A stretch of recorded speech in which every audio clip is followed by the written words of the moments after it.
For absence. I think we've got a full house tonight. Thank you. Obviously, there's no appointments of substitutes, therefore. Oh, sorry. Yes, Councillor Broadley. Silence for Councillor Eaton. Right. I thought we were going to do that at full council. First meeting. Happy if you wish to do that. But did you want to do that? Councillor Broadley would like for the speech, therefore, Councillor Eaton. I don't particularly want to give this.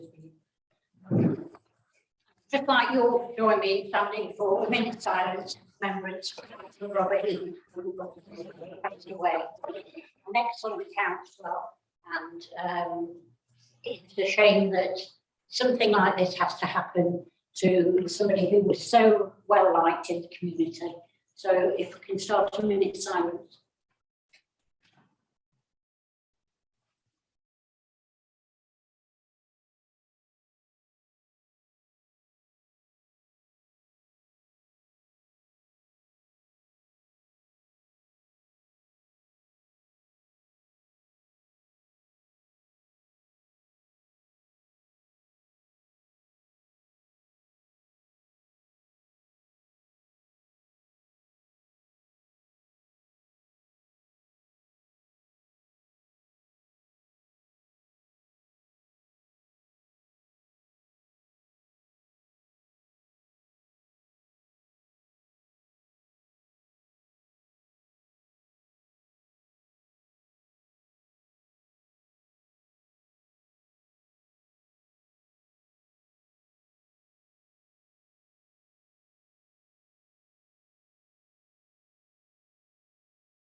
Agenda item 3, declarations of interest. Anyone wish to declare an interest? No, thank you. Minutes of the previous minutes. To reconfirm down the minutes of the previous meeting. No. Thank you. Could we have a seconder, please? Second. Thank you. Action list arising from the previous meeting. There's none. There is none. Agenda item 6, petition and deputations. Are there any? Not received, Chair. Thank you. Agenda item 7, budget meeting, Q3 2021-22. Over to you, Connie.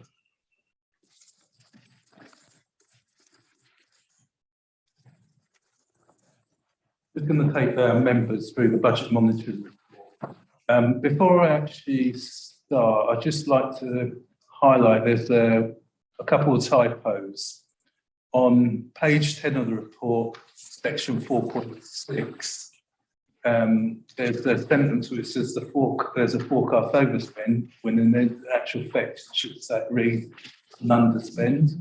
That's page 10, section 4.6,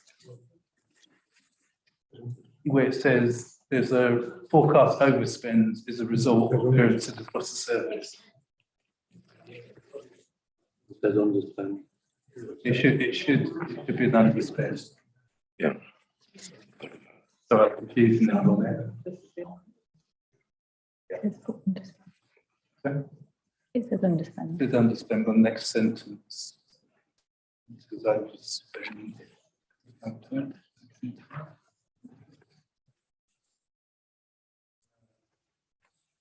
Yeah, so 4.6 is forecast underspend of 29k, but then the next sentence is the forecast overspend. So the bit which says overspend is wrong after that. And then there's another typo, which is 4.9.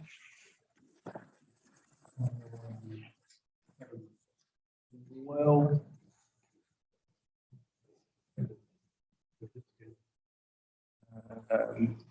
again, it does say initially forecast underspend of 46k, and then the next sentence, which is incorrect, it says the forecast overspend, and that should say underspend.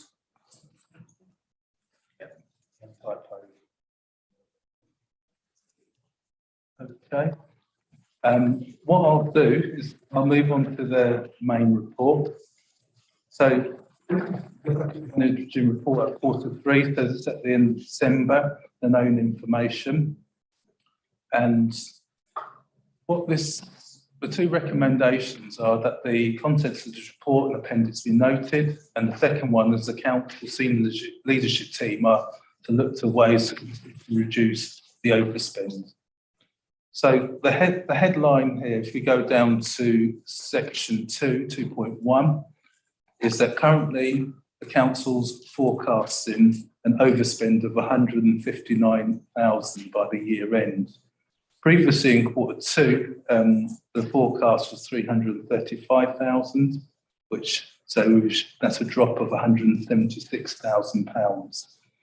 The primary reasons for that is we've got additional income being generated in the garden waste.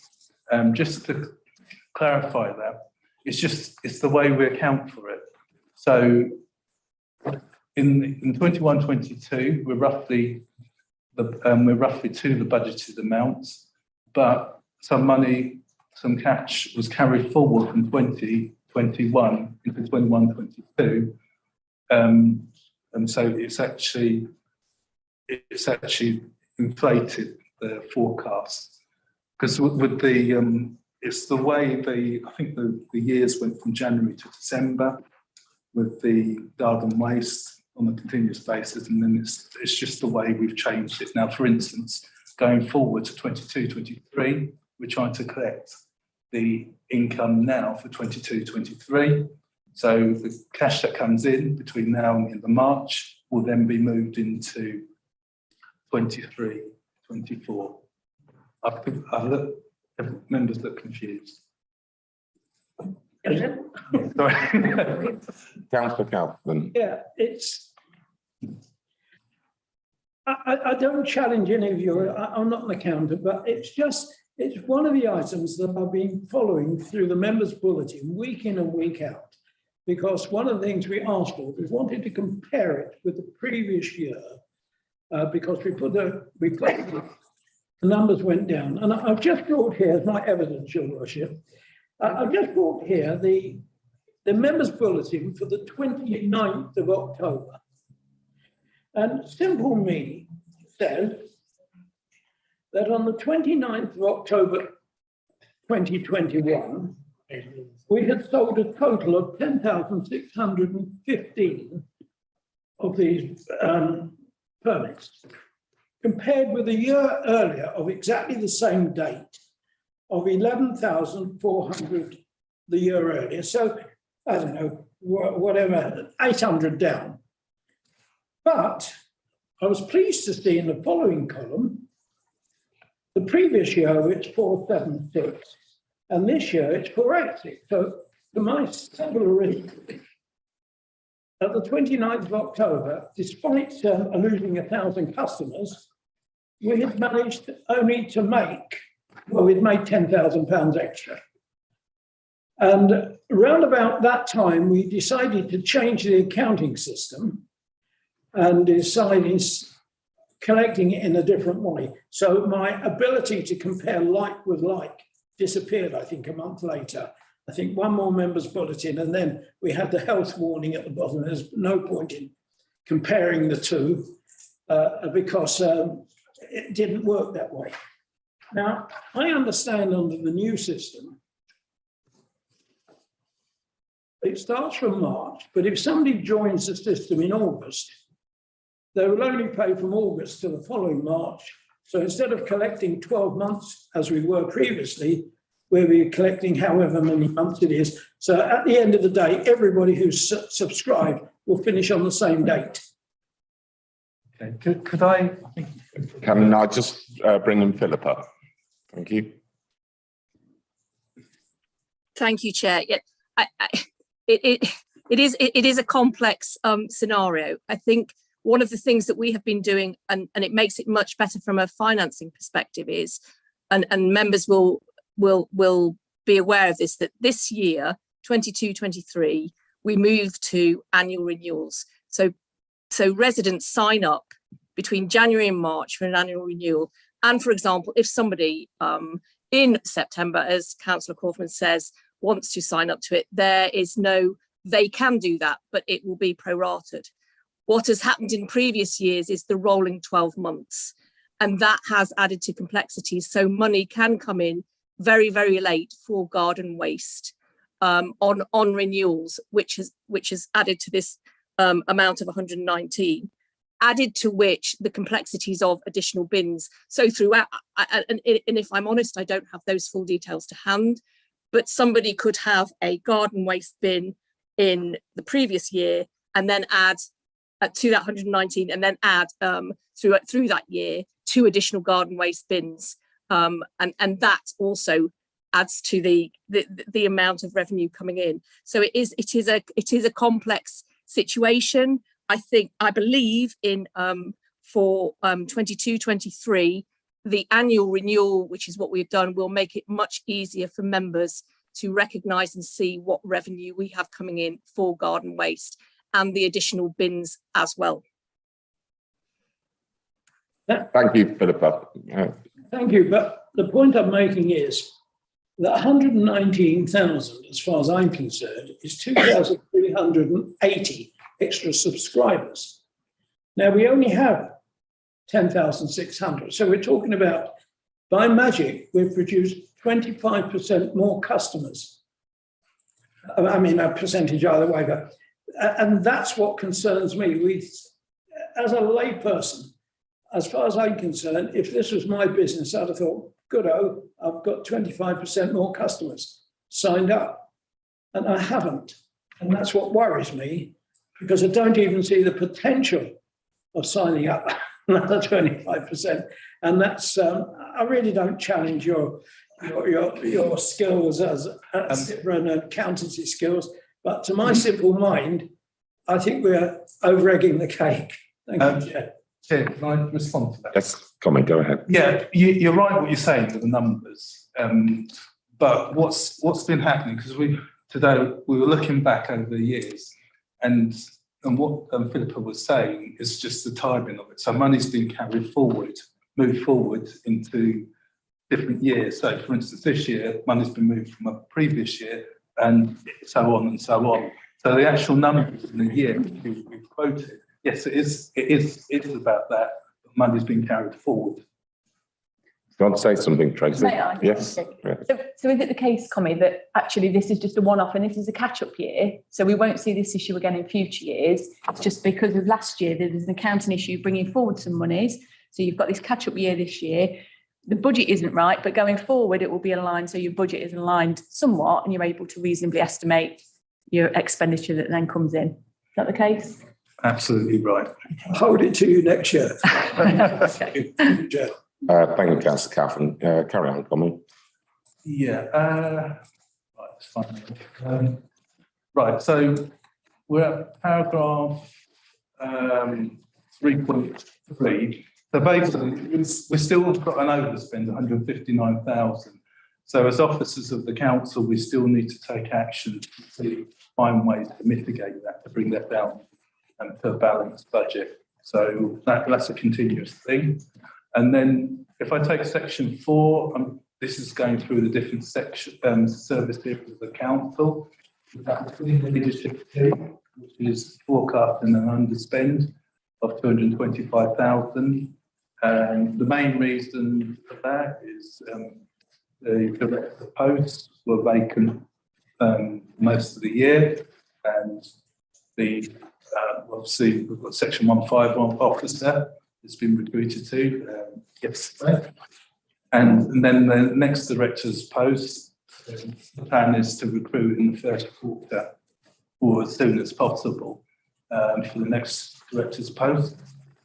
So that's the main reason why we've run underspend. Yeah, and also staff vacancies. And then 4.2 just highlights some of the expenditure we've had for COVID related expenditure, and it shows the income that's actually coming grants for COVID. This is the forecast, but there is we still may be getting additional COVID grants. So the council gets notified quite late if we're going to receive any COVID grants. And I think there may be some more on top of that, but we haven't received anything in writing. But expenditure, so there is expenditure that's been incurred that we offset this grant against.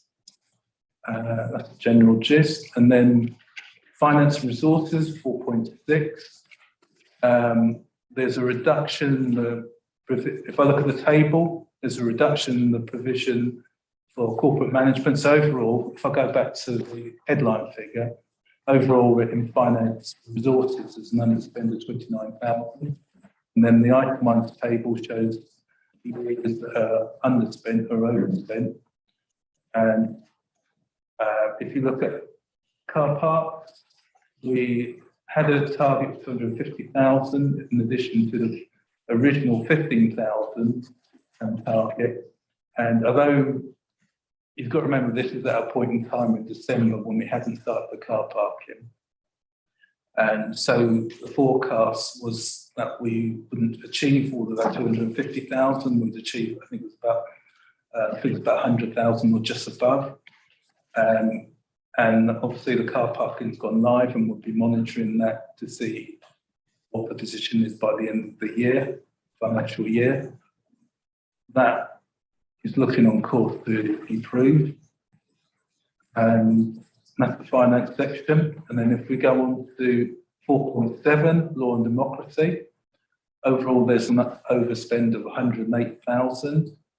And if you look at the table, as discussed in the Q2 meeting, there's the pressure in the area due to not being able to collect all the amount that was budgeted for, the 550,000, which was the wrong budget figure. So the team is doing well, but we won't be able to achieve all of that. And then it just left out under and overs within that area. And then if we move on to the built environment.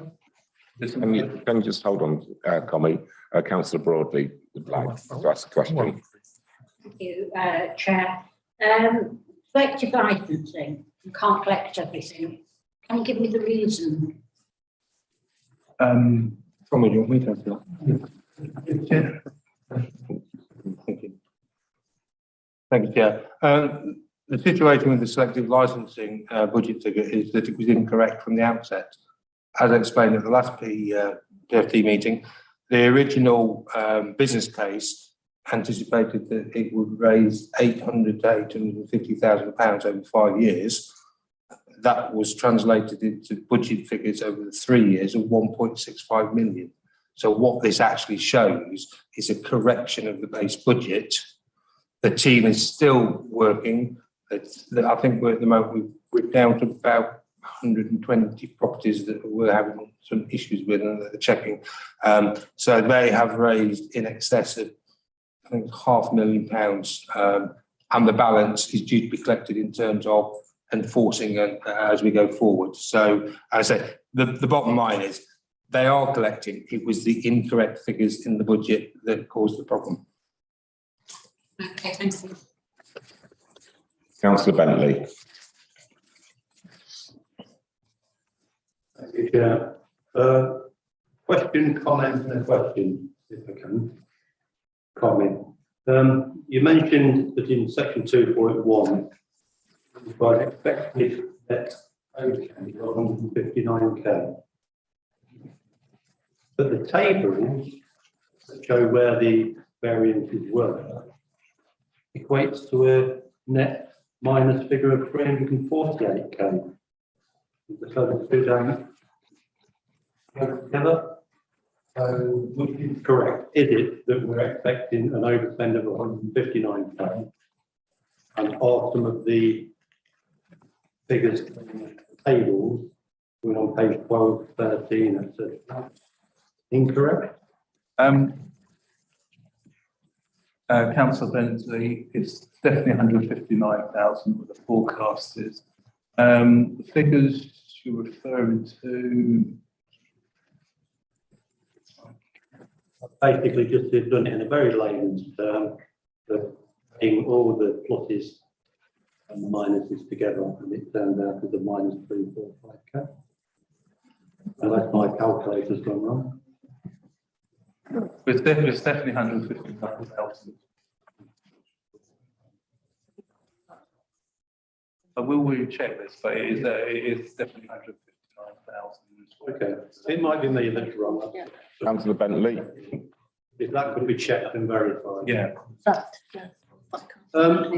One of my concerns is that over the past 6 months, this council has been under an awful lot of pressure to set a budget. We have to work to, we're spending money in a decent manner and a value for money manner. But it just appears to me, having been on this council for X amount of years, every time we set a budget, we end up with overspending. Now, it says in this report that we're trying to control those overspends and bring them down. It concerns me that we get the overspends in the first place. Surely we must have a better idea of what future costs would be, because a lot of this is forecast increase in additional personnel. And I'm just a little bit concerned that this keeps happening. And I think it's something that should be controlled a little bit better, because it just makes me think, why do we set a budget if we know that the budget is going to end up as an overspend, and then we've got to do other things to try bringing it down. We brought in car parking charges specifically to try and control the budget, to bring in additional revenue, but then find that all the money that will be made is being spent in other ways before we've actually got it. It's a very big concern to me. We set a budget, we need to stick to the budget. And if people have to go over the budget, it's this council's budget. It should really come back to us. I know I'll be told that it's operational, but the distinctions between operational and these members of this council is vague at times, and it needs to be more clearly defined. So I'd like to know how we're going to actually keep control of this, so that when we set a budget, we stick to the budget. If the budget is wrong, it needs bringing up before we set the budget. Thank you, Councillor Bentley. Question. Can I just, regarding your first question, it's all set out on table 2 of page 14, where the 159,000 deficit comes up to. Chair. And also regarding your last statement, over the last few years, no one could have predicted the COVID pandemic. I'm sure all councils have been overspent over the last few years. Over the last couple of months, we've strengthened the financial team, and I do expect budgets in the future to come out. I have to, Chair, because we can't keep blaming COVID, and this has been happening a long time before COVID. You know that as well as I do. Just one last question, if I may. On the first page of the Appendix 1, we've got fire safety, the £150,000 budget that has not been spent. And the comments say it may not be spent in this year. What is the fire safety? Fire safety of what? Is it our buildings, our offices, our residential? Residential. And if it is fire safety, why hasn't it been spent? It's not clear enough. Safety is a paramount to this council, and when it says fire safety and nothing's been spent, it's a concern. Thank you, Chair. That's actually under the housing revenue account. So because of that, it will relate to our housing stock, and there is a piece of work that is being undertaken. So whilst it may not have been spent, and one of the big issues that we've had, of course, is people don't want our staff in their property, despite the fact, because of COVID, we've had great difficulty, not only in terms of general inspections, but also gas safety inspections, electrical inspections. But the housing team are alert to it and are doing a piece of work on it, and it will be spent. I understand, Chair, that we have difficulty in gaining access to certain properties, but none of this budget has been spent. So it can't just be a budget for residential houses that we can't get access to. Thank you, Councillor Bentley. Do you want to carry on, comment? Oh, sorry, Councillor Bolter. Thank you, Chair. Yes. Thank you for your warning this evening about being council officers. I'm not a council officer. So I don't agree. What to do? Page 11, top page 11, cemeteries. A bit confused on the wording there, 16,000. All have increase in staff costs do not yet achieve staff savings in the service due to provide target savings. I don't understand that statement. Okay, right, so I'm just reading the word in there. It's probably not the best word in the world, but based in there in the cemeteries, correct me if I'm wrong, Dave, but there's been additional, I think there's been additional cost for staffing in that area. The savings element, that seems a bit erroneous, but has been an increase in staff costs. Thank you, Tommy. Mr. Gill would like to come in. Yeah. Thank you, Chair. Yes, there was an increase in staff costs because unfortunately one of the cemetery assistants injured his back, was on the sick for a long period of time, so we had to cover that off.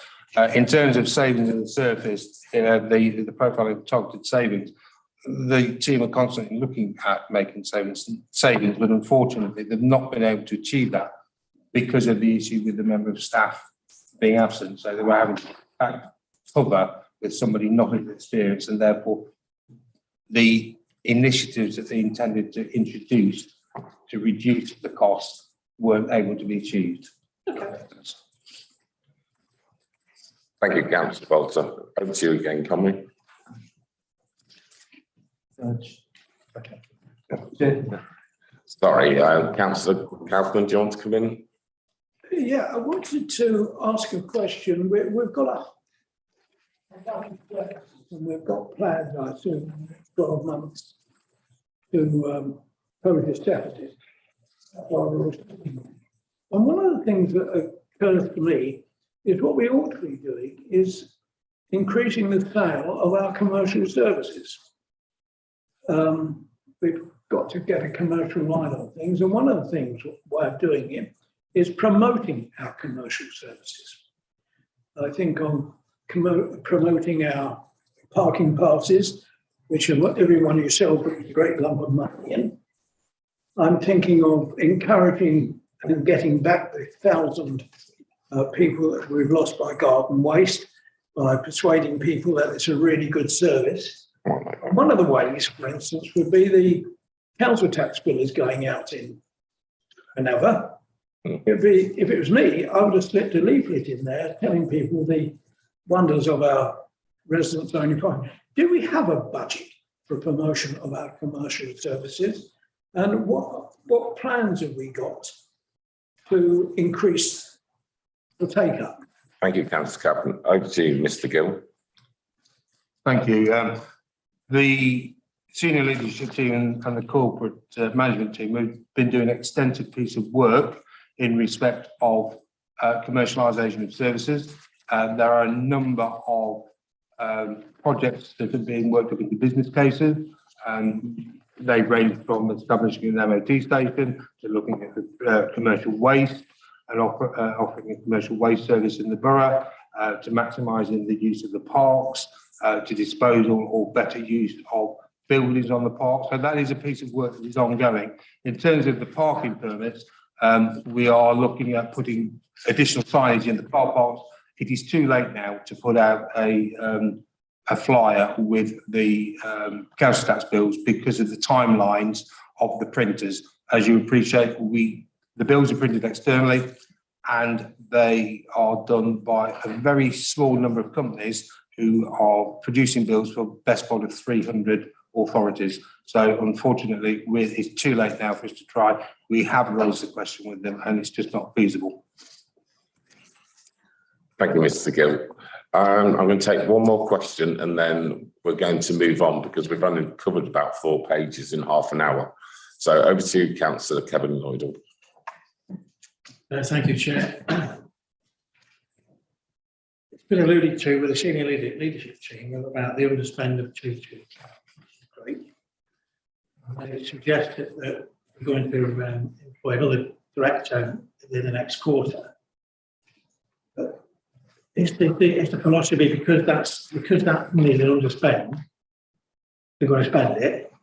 And when you go further down the budget, there's overspends. So why would you want to then, because you've got that budget there, you want to spend it, then you can obviously overspend back here. Yeah. And I'll just tell you, then I'll pick on just one service, which is the customer services business transformation. And the wording is quite, I'm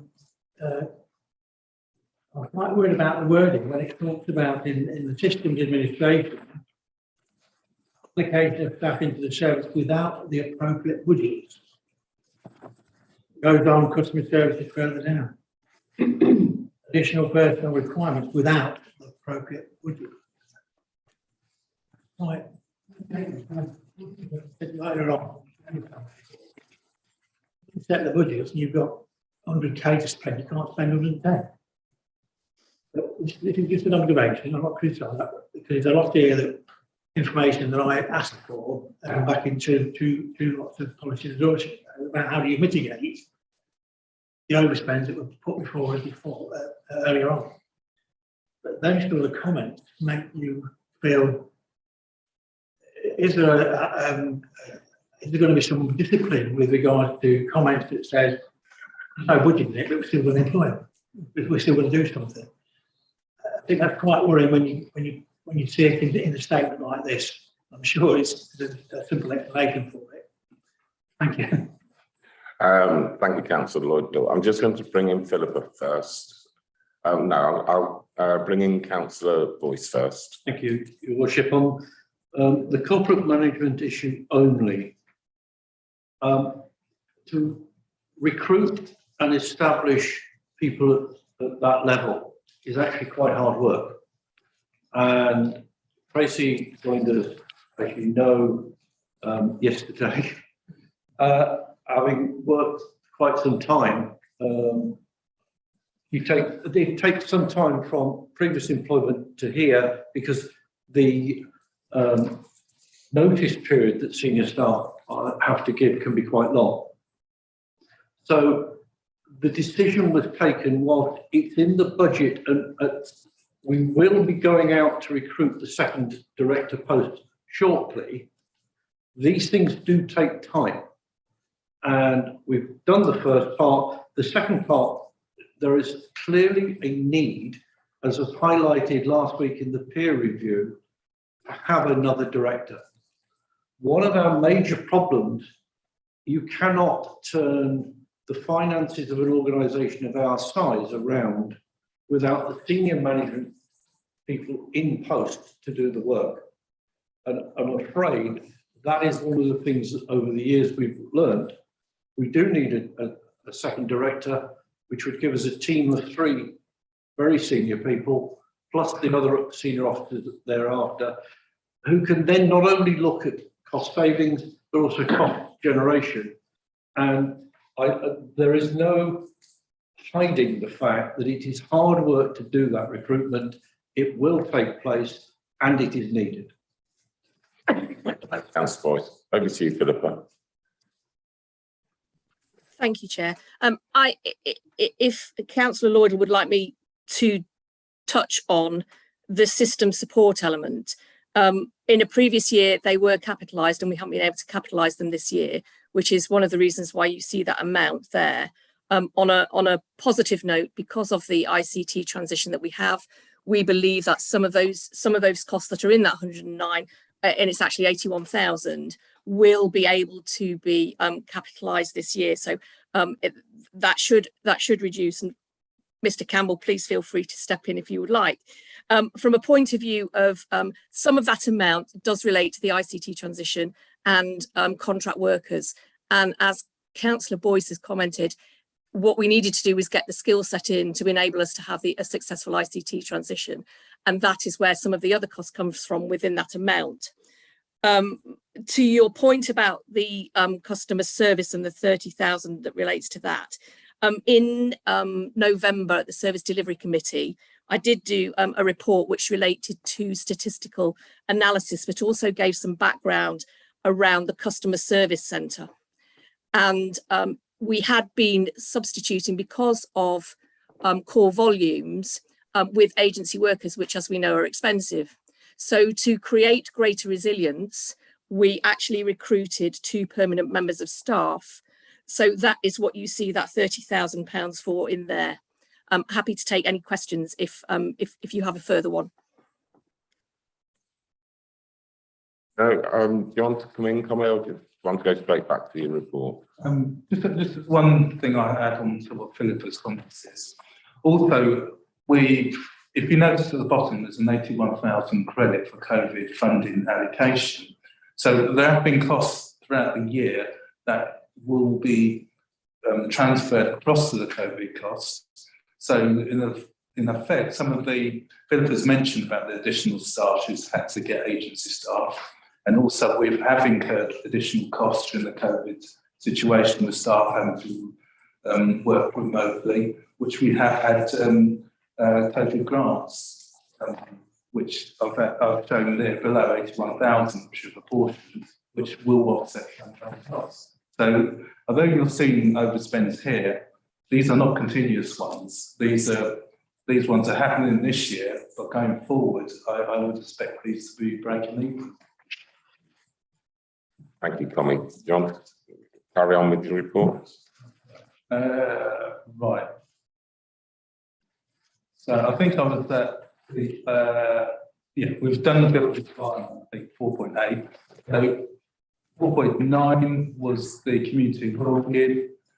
We've got a forecast of 46k underspend, and we've cut from the garden waste, and then there's unders and overs throughout the area. Customer services, we've discussed that, so I'm going to move on. And then 4.11 just shows the summary of the various areas where the unders or overspends are. And then the capital programme shows in section 5 shows the general fund. We've got a revised budget of 4.6 million. Spent to date, December was 1.596. So there's a significant underspend there at the moment. And then we've got the housing revenue account, which is a budget of 2.449 million and forecast to be an underspend of 380,000. So that's the capital. Then moving on to the Hra accounts, section 6. It shows the table of the Hra. So we've got the net cost of services and offset against the capital charges, which shows a deficit forecast for this year of 150,000. And the balances on the Hra, that was 1.339 million at the start of the year. So that deficit will reduce the Hra balance to 1.188 million. And then we've got a table analysing the different areas of the Hra, the overspends and the underspends. I won't go through them line by line. And then the next section, Appendix 1, with the capital programme, it shows the areas of expenditure and what the budget is for 21-22. So there's various capital programmes on there. So that's the budget monitoring report. I'm happy to take any questions. Councillor Hack? Thank you, Chair. I'm going to go back to page 12, the homelessness overspend. That concerns, I know, cuts to our council budget and increased testing. a lot of people to become homeless. My question is, are we receiving any government funding or anything from Levelling Up Agenda so we can budget properly for this and not have this overspend every year? Right. I can answer the question about the overspend first of all, if I tackle that bit first of all. So there is a forecast overspend on the homeless budget of 102,000. The way it works is you would put people in temporary accommodation, and then what should happen is, depending on the length of their stay, you would then get a credit, so you would get a housing benefit to offset that cost. So one of the actions that needs to be done in that area is to ensure we're receiving the correct amount of housing benefit and that everyone. And when I was looking at the budget monitoring with that, there's still some work to do to see if we can reduce that deficit, and we do claim for it. We have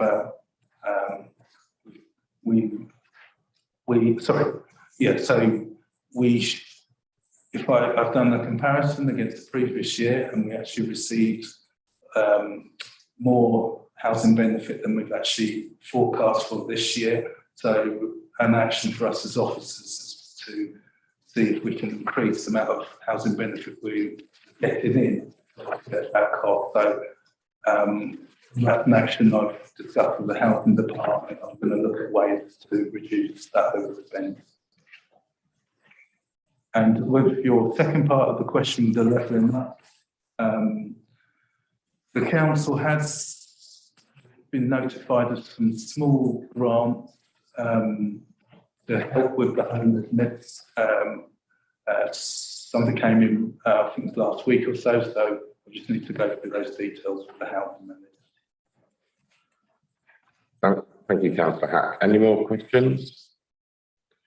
Right, we have two recommendations. One to note the report in the appendix and to call on the SLT team to look at ways of continuing to reduce the overspend. All those in favour? That seems to be unanimous. Thank you. Right, we move on to agenda item 8, draft budget and medium-term financial strategy. Over to you again, Connie. Pages 20 to 50. Quite a lengthy report, so I'm going to summarise some of these things. So a draft budget was brought to full council in December, and basically the general gist of this report is we've done some amendments, some slight amendments to the report, and we've put a list of recommendations for the budget to be recommend to full council that various different items are approved, and I'll go through the items from APF. First of all, that the committee notes section 1.5 front officers taking robustness budgets, and that that committee will recommend full council approves the draft revenue budgets, and C, that committee recommends the full council a basic Band D council tax of £239.50, which is a £5 increase on what it currently is at the moment. And at full council, there will be a full council tax report, and that committee recommends that full council approve the HRA budget for 22-23 as detailed in Appendix 1. And that committee recommends the full council approves new capital schemes of the general fund and HRA, and that committee recommends that full council approve the capital strategy Appendix 5. They're the recommendations. I'm going to just go through the report, just highlight key things as I go through them. So if we go to section 2, with the medium-term financial plan, which we will be looking at the full strategy. going forward.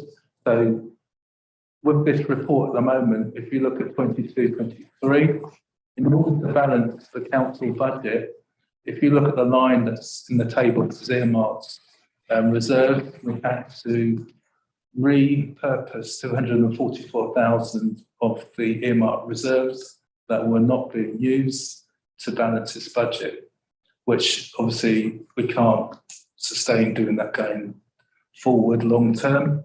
And then the other, but also the other thing to remember is that we've just had a 1-year financial settlement. And ideally would have liked to have a 3-year one, but we haven't. So we only can put in the figures we know. So if you look at years 23, 24 onwards, it shows that there's a budget gap, and the cumulative budget gap, which is quite significant going forward. So as we go through the report, it'll highlight sort of actions that we need to do to move this forward.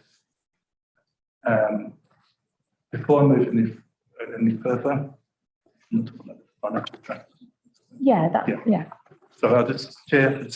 If you want to come in, Tracy. Some comments. Thank you. I just wanted to expand on section 2 of the report, really, and just detail a little bit about the next steps that I'll be taking forward, because I think, obviously, just the timing of me joining the council, we're quite aware that the report, it does outline that there's a budget gap, and it talks about some of the ways in which we'll close that gap, but it doesn't really go into a great amount of detail.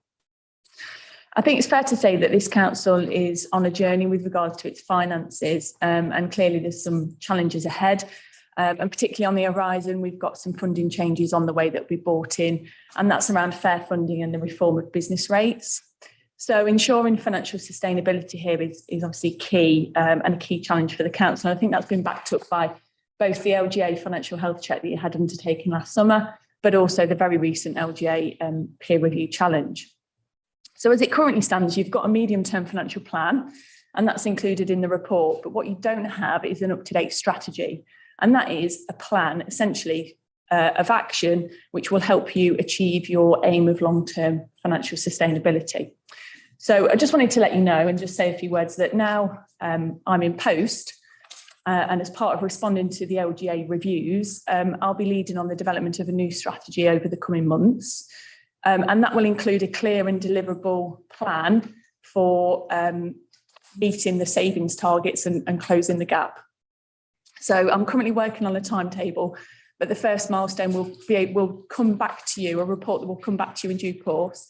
It'll explain the steps that we've undertaken in response to the LGA financial health check since last summer, so we can tell you what recommendations we've implemented so far, and then it will set a timetable for developing a new strategy with you and developing and agreeing the ways in which the council is going to close that £860,000 gap over the next 5 financial years. Thank you. Thank you, Tracy. For me? So Tracy's highlighted what the action is going forward.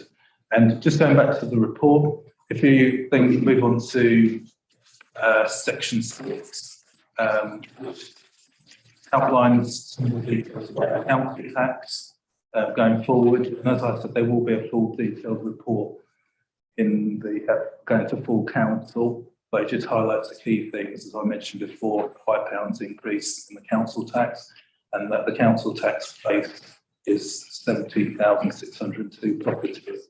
I'll just expand a little bit on that. So basically, with a council tax base, you have to take into account, it's that band D, but you have to take into account new developments within the borough.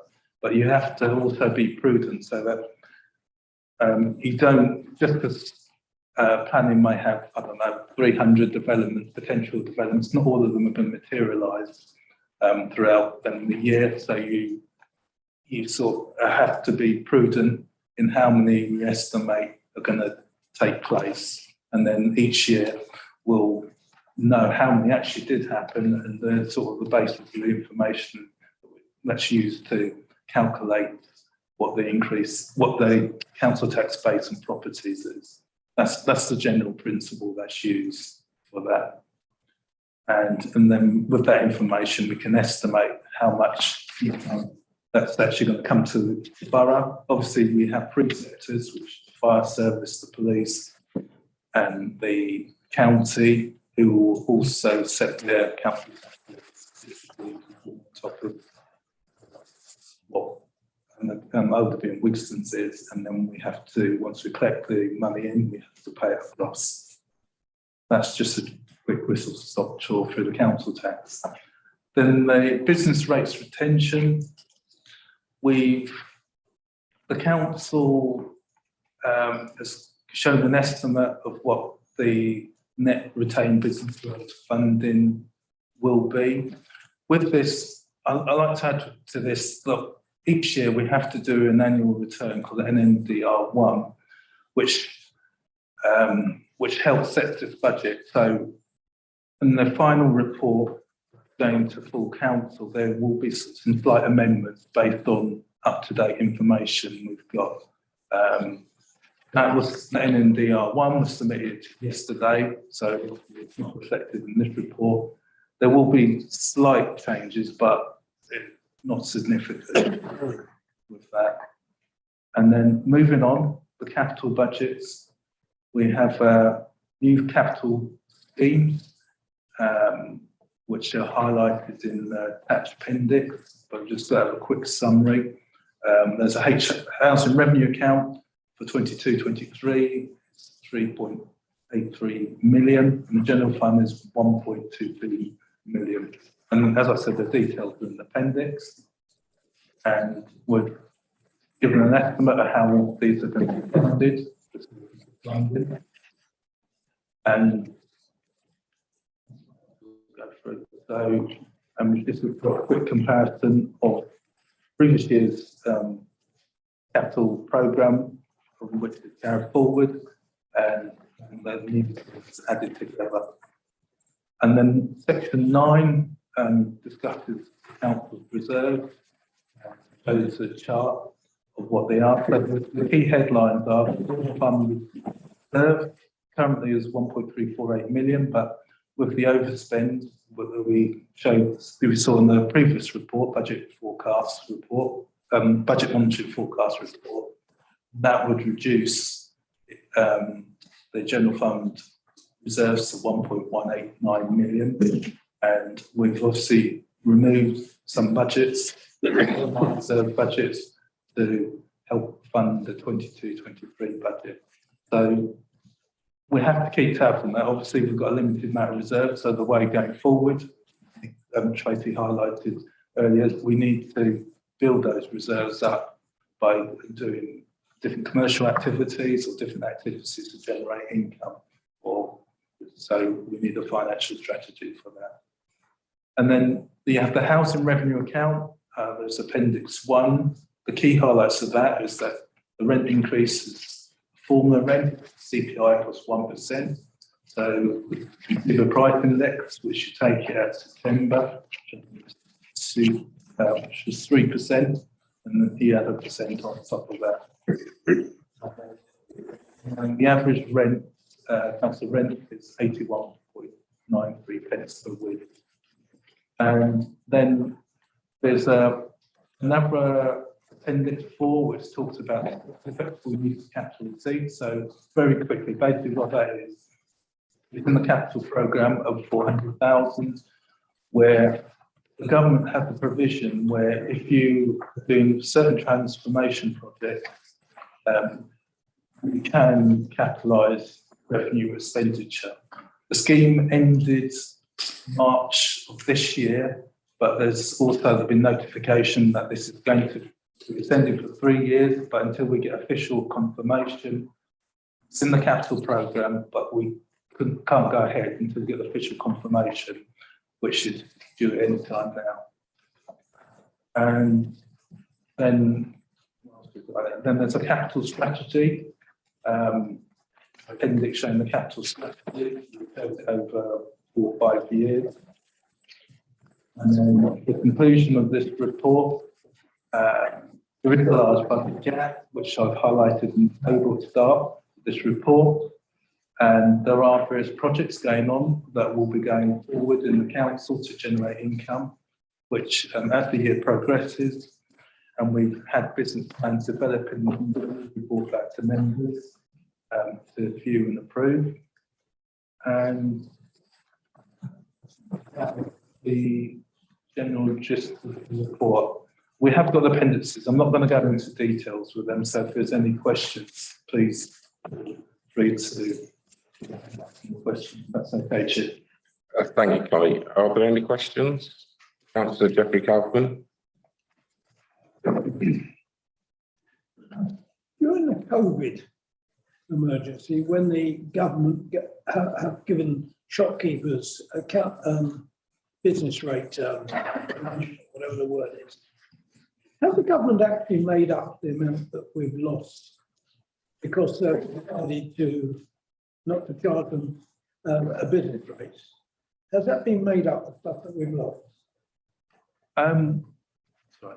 So what the government has done is there's been various different schemes going on that businesses have given the council grant, sort of section 31 grant for the business rate, and also there's been businesses that have also had discounts on their actual business grants as well. There is overall on the business rate, there are different schemes going forward. We, as a council, we still have a deficit in the amount of money we've collected, which we have to be proactive in trying to collect the money. But generally speaking, other councils have had problems collecting income in as well. But there was a period of time where the Leicestershire councils were not formally going out to businesses saying we're trying to collect the business rates. So there is a backlog. Just to answer your question. I'm not sure if I'm small retailers under so many square foot or whatever it is these days will give an exemption from business rate. My question basically was, has the loss of that money been made up to the council? Yeah, it has, because we've received grants for it, basically. Okay. Are there any other questions? I'd like to propose an amendment to the capital programme at Appendix 2, pages 38 to 39, to include 20,000 for park improvements at Fludes Lanes, Oakby. Do I have a seconder? Thank you, Councillor Hack. Councillor Boyce. Thank you, Your Worship. Whilst I appreciate there is a need on Fludes Lane, and I would support the 20,000 going in, it should be subject to the same rigour and system as all others. So can I suggest it is provisionally put in the budget and the appropriate work is carried out between now and the 24th to allow it to become permanent? Thank you. Thank you, Councillor Boyce. Councillor Hack.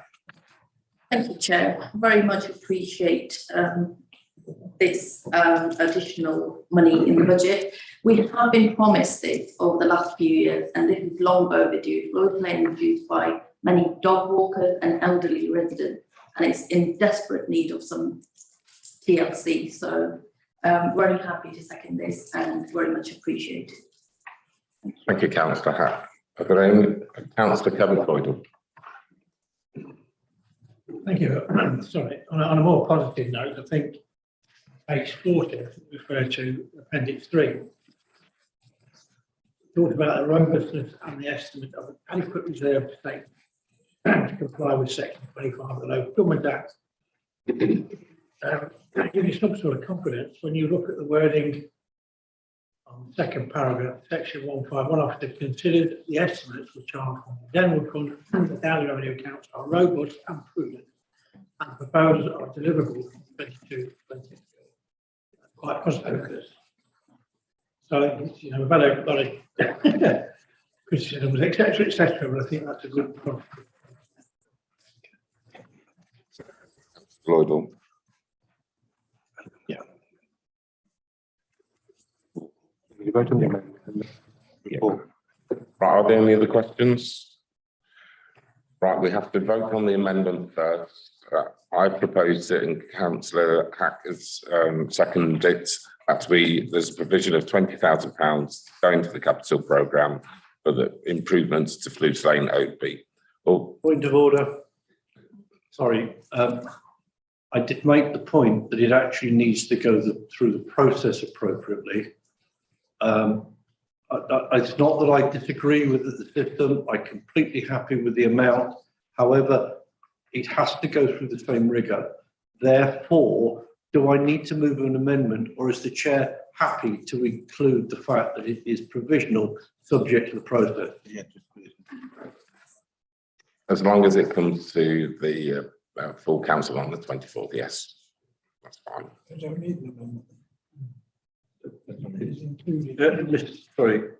Mr. Gill, are you happy that I'm happy that what will happen is, if it goes in tonight, then it will have to come back to council on the budget, and in the interim, my officers will be doing the necessary work to justify that being there, and then it's available for debate again at full council, and if members at that point want to approve it or not approve it, that's a matter for them. So yeah, so if we move to the vote, please, Chair. We will move to the vote, but I will say that I think we should have the 4 ward councillors should have a meeting with the officers on site to discuss what can go forward before the 24th, so we can speak to the.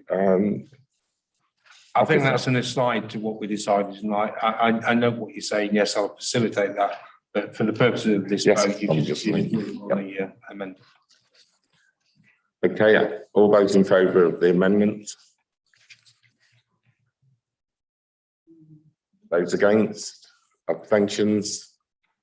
Thank you, Councillor Bentley. Right, therefore we're moving to the recommendations. Substantive motion. All those in favour of the recommend? You need a proposal and a seconder. All right, sorry. I should propose the recommendations to have a seconder. Thank you, Councillor Ridley. All those in favour? Those against? Abstentions? Mr. Bentley, thank you. So I'll move on to agenda item 9, Treasury Management Policy and Strategies, pages 51 to 88.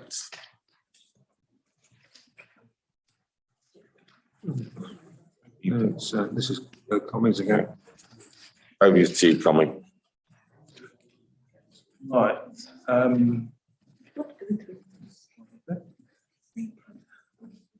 So I'd just like to introduce the Treasury Management Policy and Strategies report for 22-23. This is one of the statutory reports that should go up with the report because it needs to align with the capital strategy. The council's capital strategy is and the Treasury management are going hand in hand. So what we spend in capital should go in hand with what we're borrowing. Our rules are borrowing money. So this is the report, and it's got 4 recommendations. The Treasury Management Policy set out in Appendix 1 be approved, and that the prudential indicators for 22-23 set out in Appendix 2 be approved, and that the Treasury Strategy and Plan 22-23 as set out Appendix 3 be approved, and that the Investment Strategy 22-23 as set out in Appendix 4 being approved. So the council is required to say how it's going to invest its money and how it's going to operate its treasury management policy, and also the prudential indicators of these are statutory things that statutory requirements by the government that we have to adhere to. So if I'm going to take you through the report briefly. So I've mentioned the prudential indicators 3.1, which is a statutory requirement, and then section 4 is the Treasury Strategy and Plan 22-23, which is highlighted in Appendix 3. And then if you look at Appendix 1, this is the overall Treasury management policy. It goes into, we're going to go through all of these things, but it goes into the sort of details of the actions the council needs to take account of when it actually runs its treasury management policy. I'll just highlight one or two. Interest rate and inflation risks, we have to take that account. Liquidity, and also money laundering, and also importantly cash flow management. So obviously we're getting cash coming into the council. We have to make sure we have appropriate amounts in reserve. And also the requirement is staff training and qualifications. Staff need to be appropriately trained for the purpose of managing the treasury management and the corporate governance. And also there's a section about risk management and other areas of risk as well. And also talks about the procedures. So I'm skipping through the report. I'm on page 63 now. About the approved implement methods and techniques. Talked about our borrowing, lending, banking activities, and also about, and if you look at section 4, page 63, approved methods and sources of raising capital finance, which is probably one of the key things in the report, because the council, for the capital programme, it would borrow money from the public works council, and there would be, we would be charged different fixed rate of interest. So you can borrow short term, medium term, or long term. And it just talks through some of the other treasury items to take account of. I'm just flicking through to see if there's anything I can highlight. I've already touched on cash flow management, but if I go to page 67, sorry, no, 66, please, and the top of that page is borrowing limits. Council certain borrowing limits is authorised by the CIPFA Prudential Code. So for each council, with recommended borrowing limits depending on the size of the council and resources. And if you go to page 67, you have certain accounting practices and standards. And one of them is Section 15 officers to prepare budget for treasury management. The requirements, as I mentioned, cash and cash flow management. And I think I've highlighted some of these areas. I'm going to move on to Appendix 2, which is credentialing indicators. It briefly talks about the Credential Code. These are the rules the council's got to abide by. And then section 2 on page 69 talks about capital expenditure and the capital financing requirement. So each year when we set a capital programme, and we plan ahead for the future, like the capital strategy, which is one of the, which was in the previous report, we have to plan how much money we're going to borrow. And this is all part of that. So we work out what our capital expenditure is and how we're going to finance it and what methods. And then page 70, section 2.1, it shows a breakdown of capital expenditure by, when it says by service, the general fund and the HRA. And we've just put a forecast of future year predicted capital expenditure. This is not set in stone, this is for the purpose of forecasting. So obviously it would need to go through the full council cycle to be approved at the appropriate time.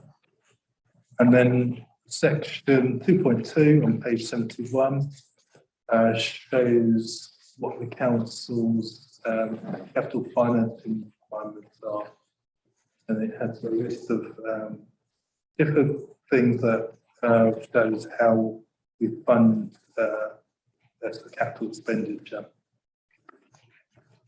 And then section 2.3 talks about the council's external debt and the total amount that we've borrowed. And then you have indicators of how much bottom we have ratio of financing costs to net revenue streams, which those percentages on that. And then it's got the table. So, but in the gist of that, because it's quite a technical report, it just highlights what our policies are, borrowing and invest and that we have to adhere to follow the prudential rules. And then we go into Appendix 3, which is the Treasury Strategy and Plan 22-23. And Section 4, page 26, talks about the current Treasury position. So what we've got on that chart is the amount of borrowing we've got for various capital programs. So what we tend to do is we borrow money, then we might have to re-borrow money a couple of years later at better interest rates. So this is to show the snapshot of what is actually taking place at the moment. And then we've got the borrowing and debt strategy, which is on section 5, and it highlights where we are at the moment. And then if you turn over to the other pages, if you page 78, it talks about the authorised limits for external debt.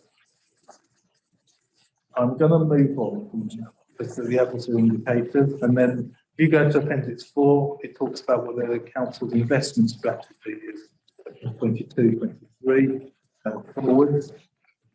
So, and it gives details. There's certain things we have to adhere to if we invest. We have to invest in safe products for the council. We have a responsibility to do that. They've got to meet certain standards and requirements before we're allowed to invest investments. And then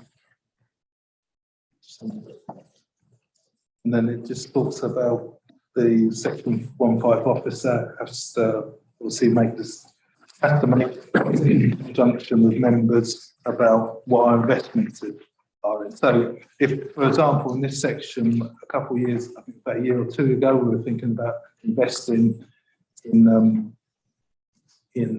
property. We didn't go ahead with that investment for different circumstances, but if we had, there would be a paragraph on it saying we're investing in property. So this can be updated if going forward we decide to do that, then this will be needed to reflect that. It is, I mean, what I've gone through is quite, there's quite a bit involved in it, but the overarching thing with the Treasury Management Policy and Strategy, the council has certain standards or government legislation we have to abide by, those which basically says we can't overborrow. We have to stay within certain limits. We can only invest in certain products, or we have to be really careful what we do about our cash flow. Thank you, Tom. Yep. Thank you, Tommy. Councillor Bill Bolter. Thank you. I think it's also kind of really on page 74, highlighted in the dark text. This is what all the facts on. In one part of the report, the council complied with requirements to keep blah blah blah. That's what we're interested in. 151 officers put their name to this as being the right thing to do. Agreeing what they say. They're the experts, we're the answers. But that to me is an important bit. Can that be highlighted in the minutes, please, Mr. Tucker? So it's not got lost anywhere in the future. I'm sure Mr. Tucker will note it. Councillor Alan. Thank you, Chair. Just a quick question with regards to borrowing. Do we have to, are we borrowing against any assets in the council? Do we have to do that, or will it be just given to us?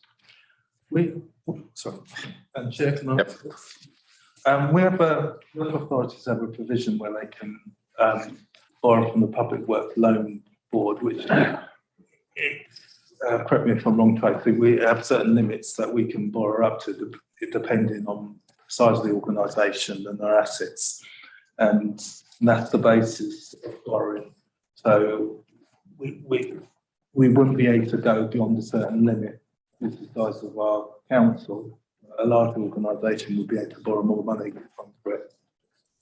Would you like to come in, Tracy? Yeah, thank you. So essentially, the limit on indebtedness for a council is called the capital financing requirement, and it's a self-imposed limit. So it's set out in this report. Sorry, I'd have to whiz through to find a particular area. But there is a methodology that's put together by the Chartered Institute of Public Finance and Accountancy. So CIPFA, they determine the methodology for determining what you call your capital financing requirement. And one of your prudential indicators will be your limit on indebtedness, and that will be your maximum that you'd be able to borrow essentially out on the market. So just in a nutshell, we don't have any money that we've borrowed against any assets, like a building, for example, or anything like that that we're given. We're just using this formula that the government is giving us. Yeah, we're just using the formula. So there's no charges on the buildings as far as I'm aware, unless No. I'm aware of any. The underwriting of council debt comes from the revenues associated with council tax and business rates. So there's no requirement to secure borrowing against council assets. It's underwritten by the tax revenues generated in those areas. Okay. Councillor Boyce? Thank you. That actually highlights the fact that what we do need to do as a council is to start increasing our reserves, because that gives us greater opportunity. And I think that's something we need to take on board. But apart from that, move the report. Do I have a seconder? Councillor Jeffrey Kaufman. If there are no other questions, we shall go to the vote. The recommendations are on page 51. All those in favour? That looks unanimous. Thank you very much. We'll move on to agenda item 10, standards and ethical indicators, third quarter. Mr. Gill. Thank you, Chair. Thank you, members. This report provides information in relation to member complaints, corporate and ombudsman complaints, freedom of information requests, and anti-social behaviour reports and resolutions. It's a standard format report. You will see that in the appendix of 2 local determination complaints, there was one matter outstanding from quarter 2, which was resolved in quarter 3. That related to a complaint from an elected member about comments made by another member during the full council meeting, and having assessed the complaint and taken advice from one of the independent persons, I determined that the words complained of did not amount to a breach of the code of conduct, and therefore there is no further action in respect to that matter. At the rear of that page, you will see the various tables in respect of the performance indicators and the complaints that we've received in terms of objections to the council tax, FOIs, and the use of RIPA and ASB resolutions. For members' information, the council is going to be inspected on the 21st of February by the Office of the the Surveillance Commissioner, so that they will be checking externally on our use of RIPA and the policies and procedures that we have in place should we need to use it. So it's a standard report. If members have got any questions, I'll do my best to answer them. Councillor Linda Broadley. Thank you, Chair. When these complaints come in, whether are they all internal complaints, or are these ethical complaints? Which page are you looking at? Because there's various different. 5 of 8. Yeah, corporate complaints. My apologies. Corporate complaints. Those are the complaints that are received from members of the public. So they come in, they're dealt with at level 1. We triage them first, then they come in as a level 1. If we don't manage to resolve that, it then becomes a level 2. And if we don't manage to resolve it, it then goes off to the Ombudsman. Right. Are these reported to any particular committee? Do they go to the People Committee? No, because the complaints in respect of members of the public, not complaints in respect of the staff. There's a different mechanism. If it was an internal complaint, it would go through the HR process, not through this process. Now, I'm just thinking that if complaints come into the council from members of the public,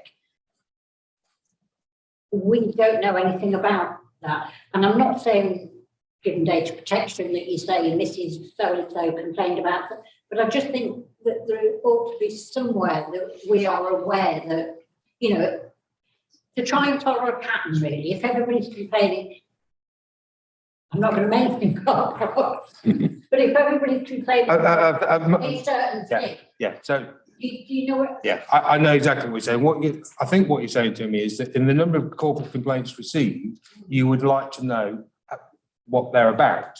Yes. In the sense that if we have 15 about housing and 2 about this and 1 about that. Yeah. So that would enable members to have some focus and make sure that there isn't a particular issue in housing. Yes. We don't do that at the moment. Whether members want us to do that, that's a matter for members. Well, I would certainly like to propose that it goes somewhere, wherever. I just think that it would, you know, looking at this and I've looked at the figures, you know, 2021, 43. I didn't know there was any complaints, and just to give you a flavour, I don't mean to go into details about them or whatever, but a flavour about what somebody was complaining about. And I think as councillors, we ought to be aware. Yep. Councillor Boyce. Yep. Councillor Boyce. Chair, I think it's a well-made point that there are always complaints and you should always learn from them. Can I suggest that at least twice a year, a summary of service complaints, which is actually those that we have the ability to affect, should be sent to the Service Delivery Committee, who will then be able to recommend any additional actions should that be appropriate. I'm sure the chair of service is happy with that. As happy as he ever gets. Right, any other questions? No? Oh, sorry, Philippa, do you want to come in? Thank you, Chair. Just for a point, the complaints are actually reported in the Service Delivery Committee report, but to Councillor Broadley's point, they are very much around just numbers that have been triaged, number of complaints received, numbers that are triaged and gone to first stage and second stage. But from a point of view of being able to group and bundle together so key themes can be shown, that is not an issue to be able to do that. Councillor Hack. Apologies for my ignorance, but food safety inspections, what does high risk mean? Generally, high risk is where they are using a lot of raw ingredients, and also where they're cooking on site and perhaps using vacuum packers. So, you know, they're cooking the meat, they've got to check the temperature, they have to seal it in vacuum pack. Because quite often what will happen is, but they shouldn't, but they will use the same vacuum pack for cooked foods and non-cooked foods. And automatically, if you've got a vacuum packing machine, you get an extra 25 points as being a dangerous area. Mr. Councillor Hack. Sorry, Chair. So do we stop them from operating until it becomes safe? Yeah, I mean, physicians very briefly, that if my officers find a premise that is dangerous or posing a risk, then they have powers to close it down immediately under a prohibition notice, and then we have to be in court within 24 hours to confirm it, and they don't open again until we are satisfied that they have done what is required to make the premises safe. Oh, and we also charge them for the privilege of all of that work that we do. Thank you. Thank you, Councillor Hack. Any other questions? I move to note the report. Seconder. Thank you, Councillor Lily Kaufman. All those in favour of noting the reports? Thank you, that's unanimous. And that's the end of the meeting. Thank you very much. Cheers.